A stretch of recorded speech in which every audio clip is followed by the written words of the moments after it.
पिताजी, पिताजी। हाँ युवराज। पिताजी, मुझे राज्य की चारों दिशाओं का भ्रमण करना है। ठीक है पुत्र, हम तुम्हारे लिए रथ तैयार करने का आदेश देते हैं। तुम रथ पर बैठकर राज्य की चारों दिशाओं का भ्रमण करने के लिए जा सकते हो। चलो पुत्र। सिद्धार्थ 4 घोड़ों के रथ में बैठकर छंद के साथ राज्य भ्रमण करने के लिए निकलते हैं।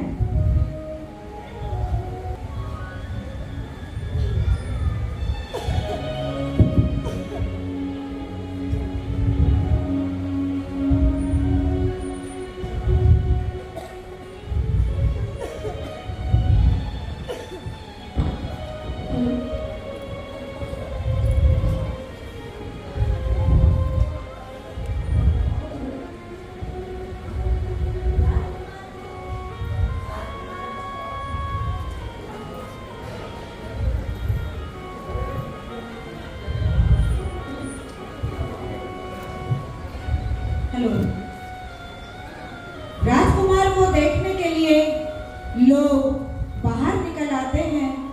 कुछ स्त्रियां केवल उसकी ओर एकटक देखे जा रही थी। ना उनके मुंह में शब्द थे, न चेहरे पर मुस्कुराहट। वे आवाज खड़ी थी।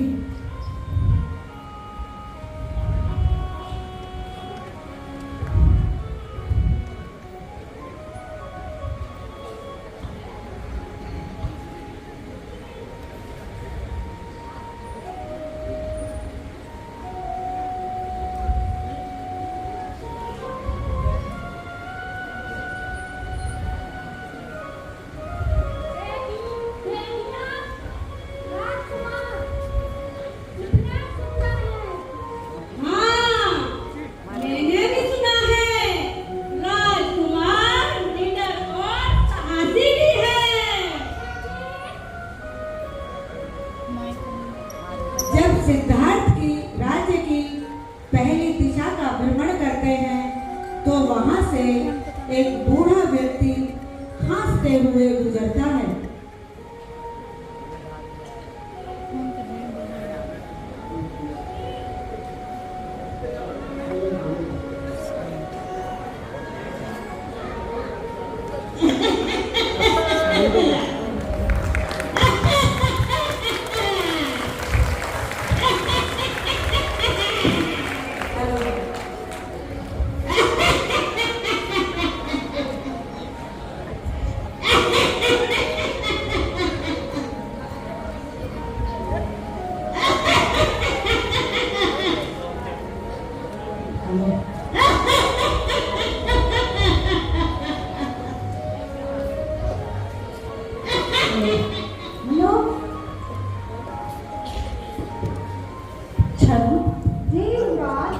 यह कौन है?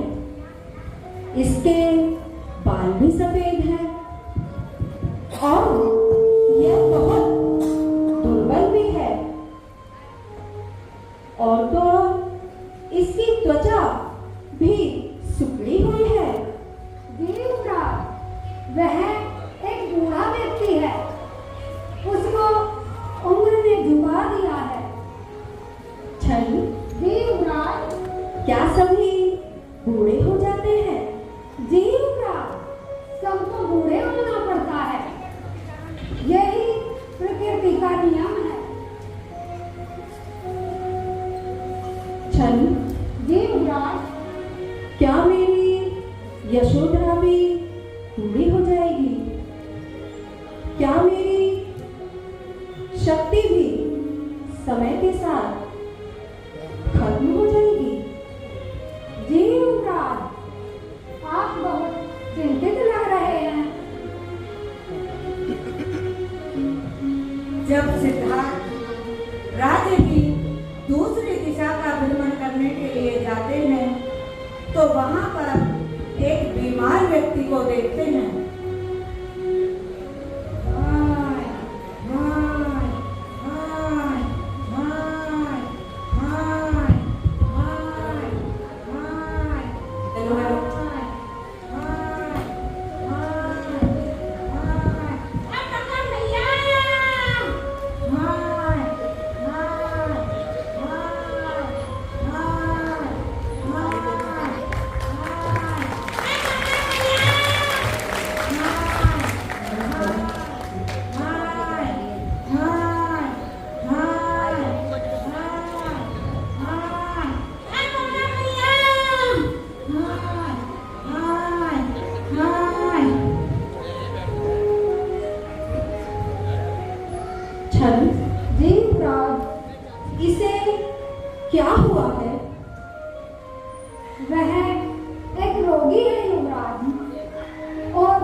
व्यक्ति को कंधे पर उठाकर ले जा रहे हैं।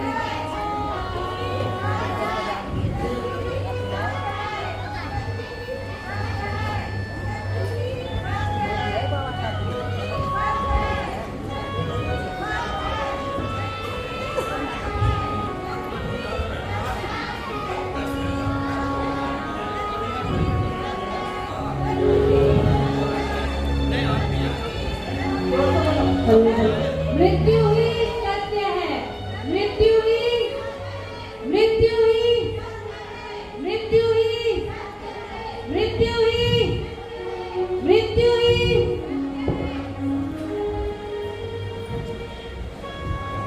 छन, यह इस आदमी को ऐसे कहाँ ले जा रहे हैं?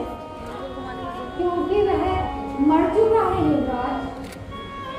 क्या वह अकेले मरा है या अन्य लोग भी मरते हैं? नहीं नहीं युवराज, वह अकेले ही मरा है।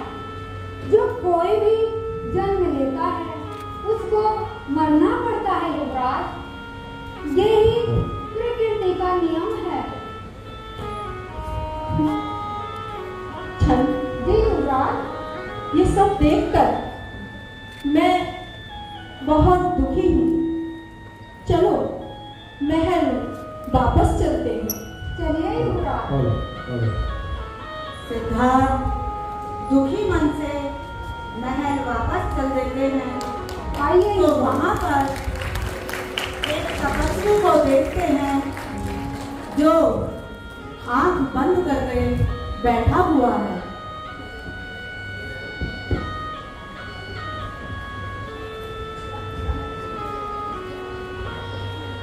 रुको छन, जी युवराज।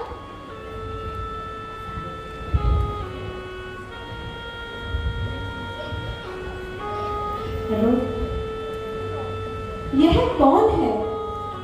यह बहुत शांत है। अभी तक मैंने जिन्हें भी देखा है ये उन सबसे अलग भी है। जी युवराज, वह एक संत है। उसने सुख और दुख दोनों को त्याग दिया है और सत्य की खोज में संन्यास लिया है युवराज। छन, जी युवराज। चलो महल वापस चलते हैं। चलिए युवराज। सिद्धार्थ दुखी मन से राजमहल पहुंचते हैं तो महल में उनकी भेंट उनकी माता प्रजापति गौतमी से होती है। जोरदार तालियां, जोरदार तालियां।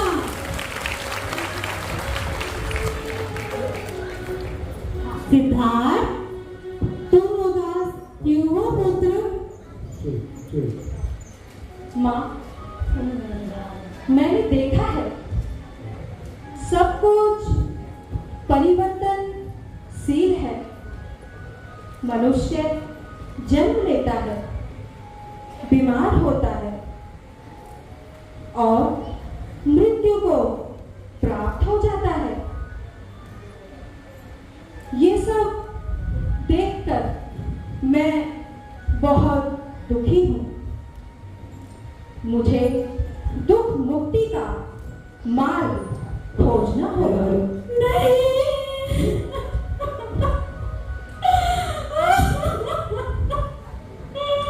नहीं पुत्र नहीं। जिस बात का मुझे डर था आज नहीं हुआ।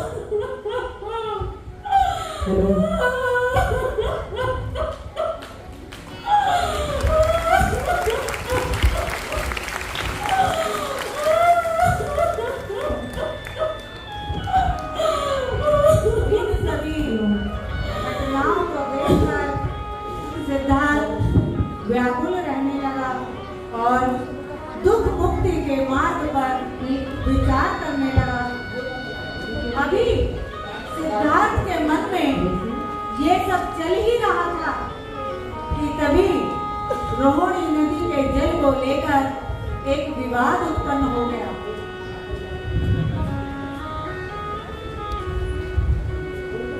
शाक्यों और कौलियों के राज्य की सीमा से सटा हुआ एक राज्य था। रोहिणी नदी दोनों राज्यों के बीच में थी। शाक्य और कौलिय दोनों ही रोहिणी नदी के पानी से अपने अपने खेत सींचते थे। हर फसल पर उनका आपस में विवाद जरूर होता था। जिस वर्ष सिद्धार्थ की उम्र 28 वर्ष की थी, उस वर्ष रोहिणी नदी के पानी को लेकर शाक्यों और कौलियों में एक बड़ा झगड़ा हो गया। शाक्यों में कौलियों ने सोचा कि इस विवाद को क्यों न युद्ध के द्वारा हल कर लिया जाना चाहिए।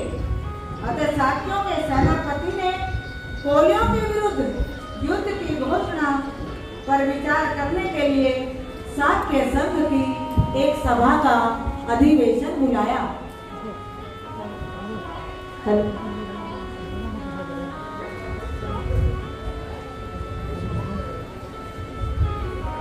जोरदार तालियां, जोरदार तालियां।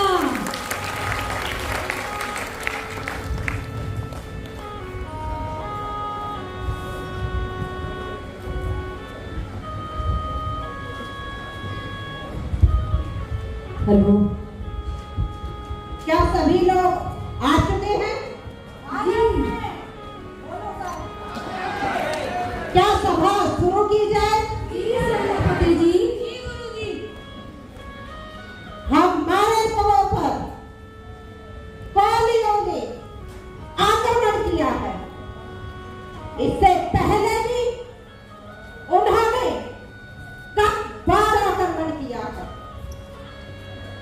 हमने अब तक उन्हें सहन किया है, लेकिन अब उन्हें सहन नहीं किया जाएगा।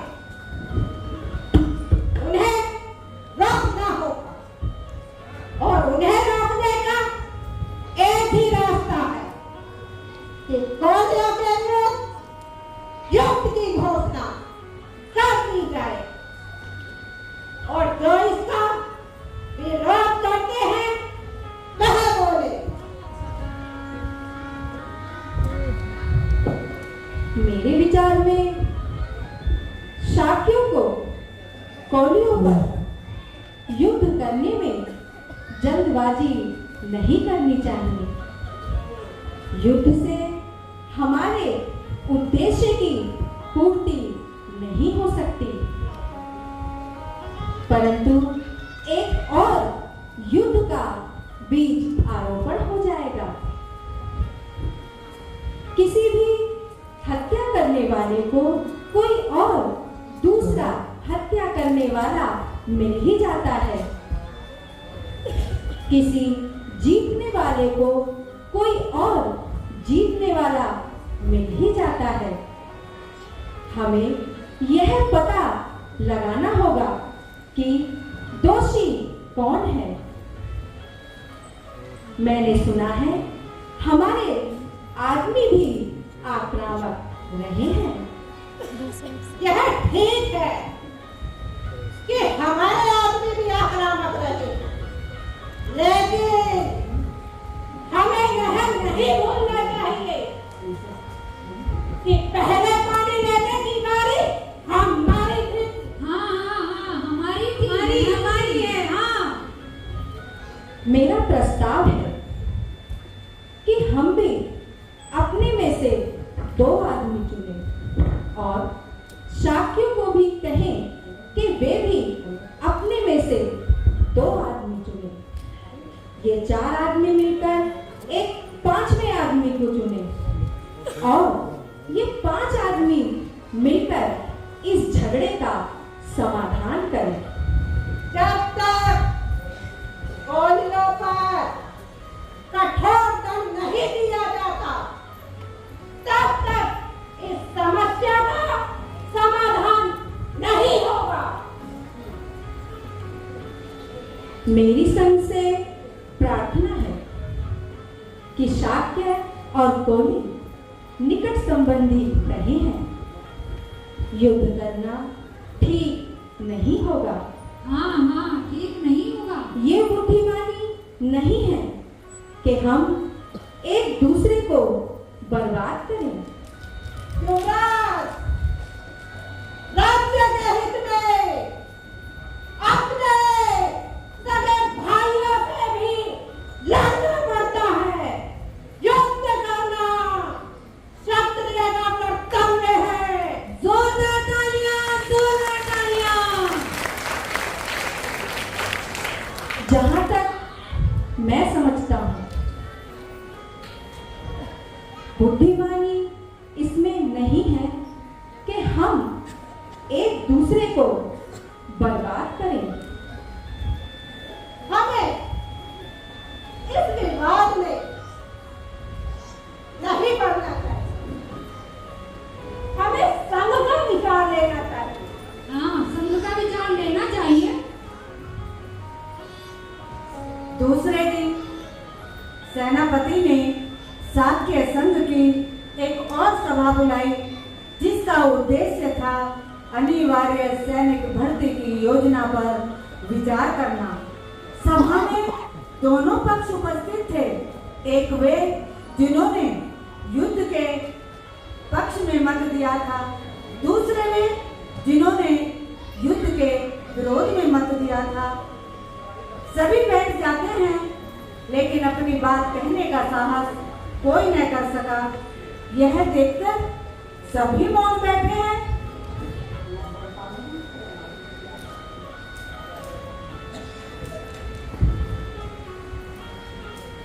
मित्रों, आप जो चाहें सो करें। बहुमत आपके साथ है, लेकिन मैं इस युद्ध में भाग नहीं लूंगा। उस सबक को याद करो जो शाक्य संघ का सदस्य बनते समय तुमने ग्रहण की थी। हाँ, मैंने अपने तन, मन और धन से शाक्य संघ की रक्षा करने की शपथ ली थी, लेकिन मैं ये नहीं मानता कि युद्ध शाक्यों के हित में है। तुम्हारा यह भाषण तुम्हारे किसी काम नहीं आएगा। तुम्हें संघ का निर्णय मानना होगा। शायद तुम्हें यह भरोसा होगा कि कौशलराज की अनुमति के बिना संघ तुम्हें दंड नहीं दे सकता। लेकिन यह याद रखो, तुम्हें दंड देने के लिए संघ के पास और भी कई तरीके, जैसे संघ तुम्हारे परिवार के सामाजिक बहिष्कार की घोषणा कर सकता है। संघ तुम्हारे परिवार के खेतों को जब्त कर सकता है, और इन सब के लिए संघ को कौशलराज की अनुमति की भी जरूरत नहीं है। सिद्धार्थ समझ जाते हैं कि अगर युद्ध के विरुद्ध अपना विरोध जारी रखा तो इसके परिणाम बिल्कुल अच्छे नहीं होंगे। इसलिए उसे अब 3 बातों में से एक को चुनना था। सेना में भर्ती होकर युद्ध में भाग लेना, फांसी पर लटकना या देश निकाला स्वीकार करना, अपने परिवार के लोगों का सामाजिक बहिष्कार और उनके खेतों की जब्ती के लिए राजी हो जाना। कृपा करके मेरे परिवार को दंडित ना करें, उनका सामाजिक बहिष्कार ना करें, उनके खेतों को जब्त करके उन्हें जीविकाहीन ना करें। वे निर्दोष हैं, दोषी तो मैं हूं। आप चाहें तो मुझे फांसी पर लटका दें, आप चाहें तो मुझे देश से निकाल दें। मैं खुशी खुशी स्वीकार कर लूंगा। मैं वचन देता हूं कि इसके बारे में मैं कौशल राज को भी नहीं कहूंगा। तुम्हारा यह सुझाव स्वीकार करना कठिन है, क्योंकि स्वेच्छा से ही सही, यदि तुम मृत्यु अथवा देश निकाला स्वीकार करोगे, तब भी कौशल राज को इसका पता अवश्य ही चल जाएगा, और तब वह निश्चय पूर्वक इस निष्कर्ष पर पहुंच जाएंगे कि साक्य संघ ने ही तुम्हें दंड दिया है, और तब वह साक्य संघ के विरुद्ध कार्यवाही कर देंगे। इसका एक आसान उपाय है। मैं परिव्राजक बनकर ये देश छोड़कर जा सकता हूं। यह भी एक प्रकार का देश निकाला ही होगा।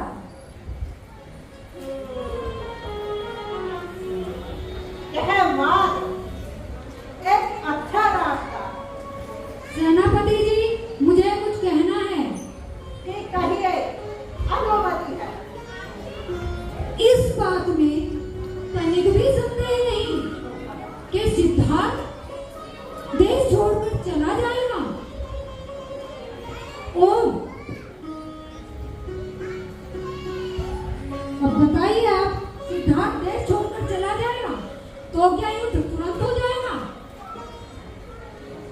तो क्या युद्ध तुरंत हो जाएगा? यदि हाँ, तो कौशल राज को यह समझने में तनिक भी देर न लगेगी कि सिद्धार्थ ने इसीलिए देश छोड़ा होगा। इसलिए मेरा प्रस्ताव है, सिद्धार्थ के घर छोड़ने व युद्ध में थोड़ा अंतराल देना चाहिए, ताकि कौशल राज इन दोनों घटनाओं में संबंध स्थापित ना कर सके। क्यों साथियों?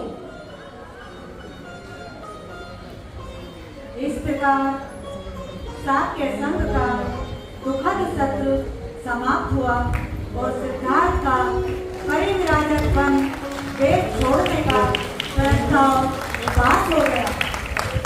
साक्य संघ की सभा में जो कुछ हुआ, उसकी सूचना सिद्धार्थ के लौटने से पहले ही राजमहल में पहुंच चुकी है, जिससे उनके माता पिता बहुत दुखी हैं। राजा के कानों में असित मुनि की भविष्यवाणी गूंज रही है।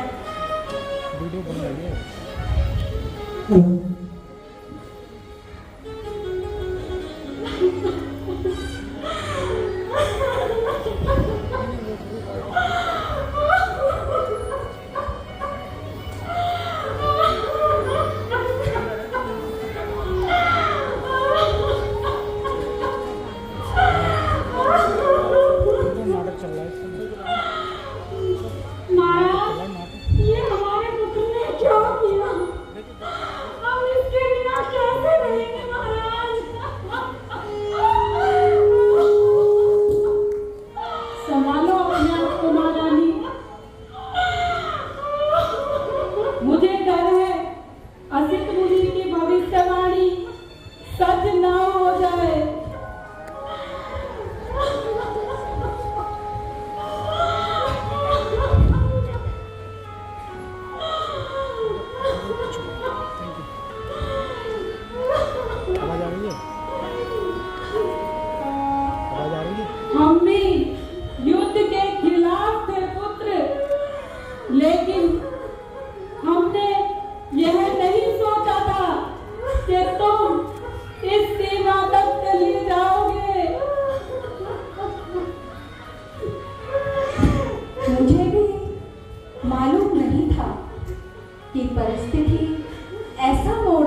मैं सोचता था कि मैं अपने तर्कों से शाक्यों का मन जीत लूंगा, लेकिन पिताजी, आपने अनुभव किया होगा कि मैंने सत्य और न्याय का उद्देश्य नहीं छोड़ा, चाहे इसके लिए मुझे कोई भी दंड मिला हो। पुत्र, तुमने यह नहीं सोचा इससे हमारे ऊपर क्या बीतेगी? इसीलिए ही मैंने प्रवज्ञा ले ली। जरा सोचिए, अगर शाक्यों ने हमारे खेतों को जब्त कर लिया होता तो इसका दुष्परिणाम क्या होता?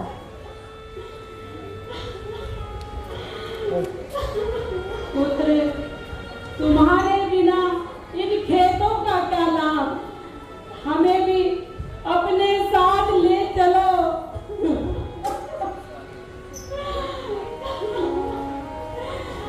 मैं भी इस बात से सहमत हूँ कि पुत्र, तुम हमें इस तरह कैसे छोड़ के जा सकते हो? पुत्र, अपना निर्णय बदल क्यों नहीं लेते? पुत्र, अपना निर्णय बदल क्यों नहीं लेते?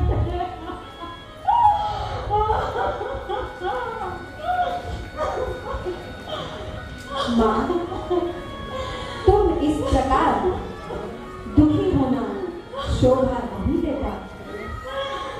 तुम एक क्षत्रिय की माँ हो। अगर मैं युद्ध भूमि में मारा गया होता तो क्या तुम इसी प्रकार से दुखी होती? नहीं पुत्र, नहीं। तब तो तुम एक वीर के समान हो, लेकिन तुम तो हम सबसे दूर जंगल में जंगली जानवरों के बीच जा रहे हो। पुत्र, तो हम यहाँ शांति से कैसे रह सकते हैं? पुत्र, कैसे?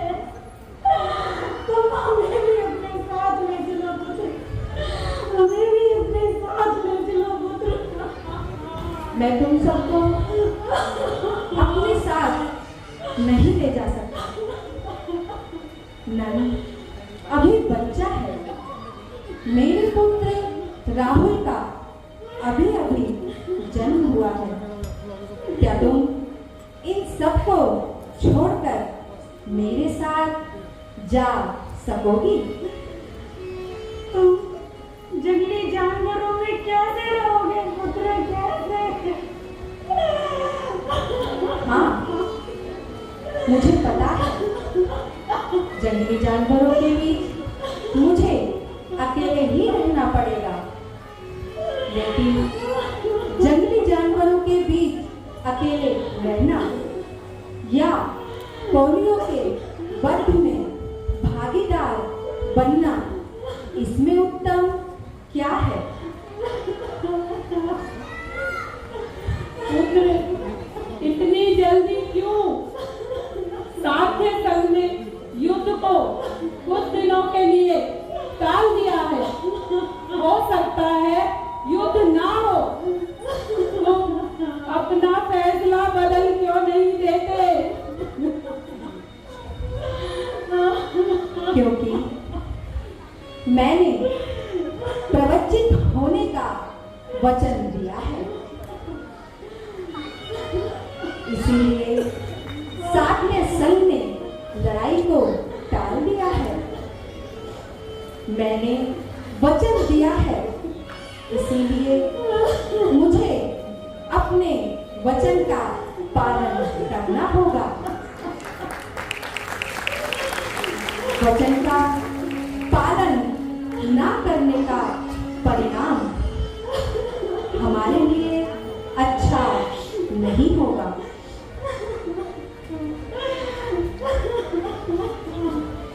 माँ, मेरे मार्ग में बाधक ना बनो।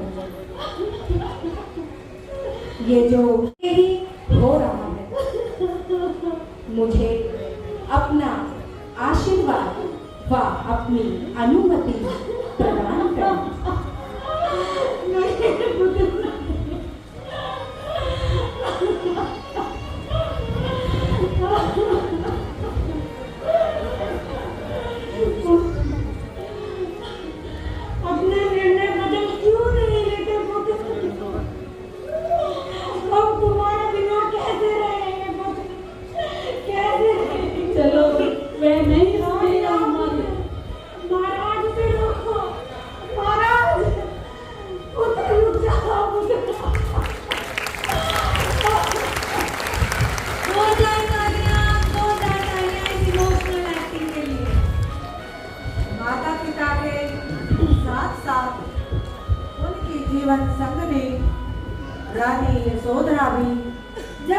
वाली यशोधरा को भी जब यह सूचना मिली तो ये खबर उनके लिए सदमे से कम नहीं थी।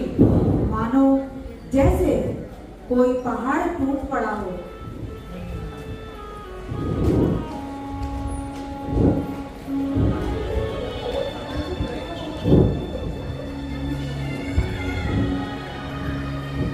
ये कैसा फैसला ले लिया तुमने स्वामी? ये कैसा फैसला ले लिया तुमने?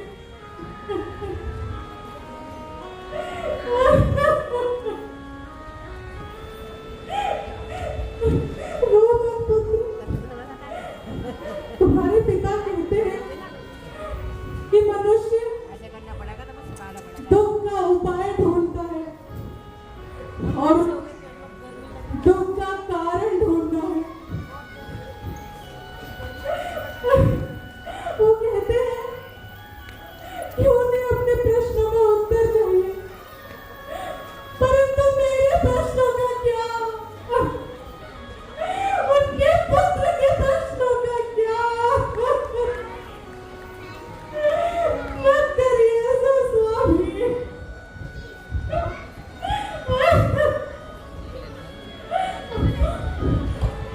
खुद को संभालो यशोधरा,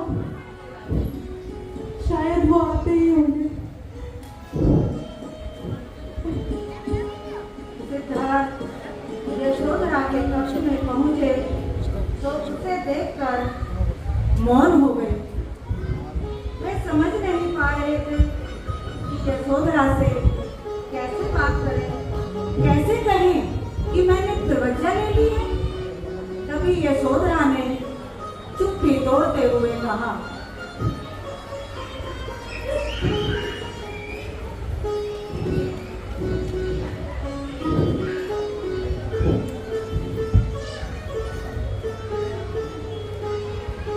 समिति सभा में जो हुआ वो मैं सुन चुकी हूँ।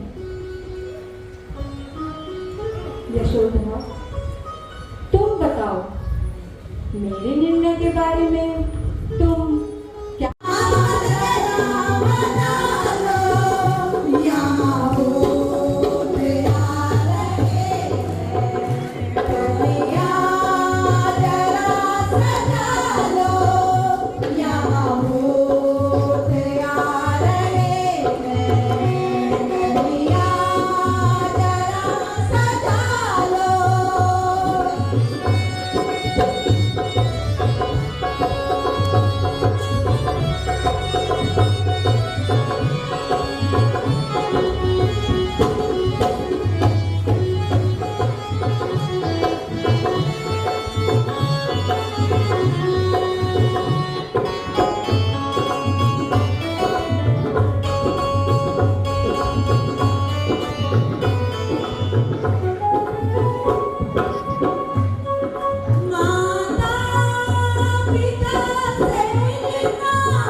था।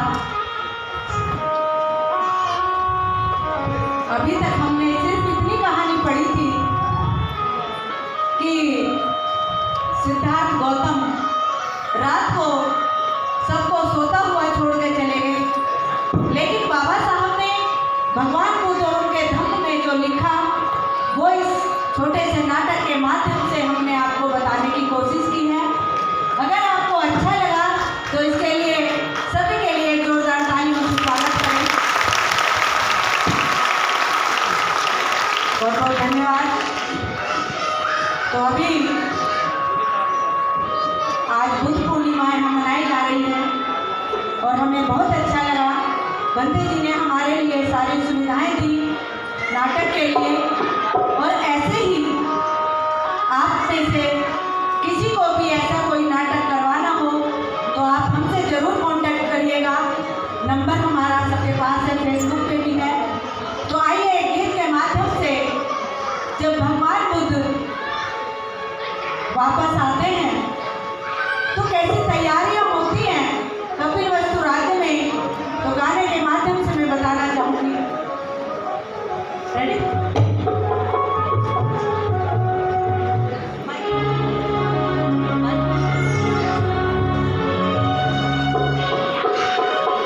गलियां जरा सजा लो, यहाँ भूत आ रहे हैं। गलियां जरा सजा लो, यहाँ भूत आ रहे हैं। गलियां जरा सजा लो, यहाँ भूत आ रहे हैं।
सर यहाँ पे देख रहे हैं, सर यहाँ पे।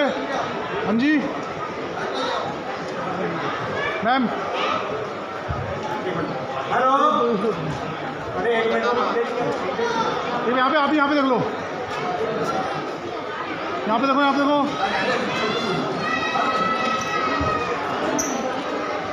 Thank you.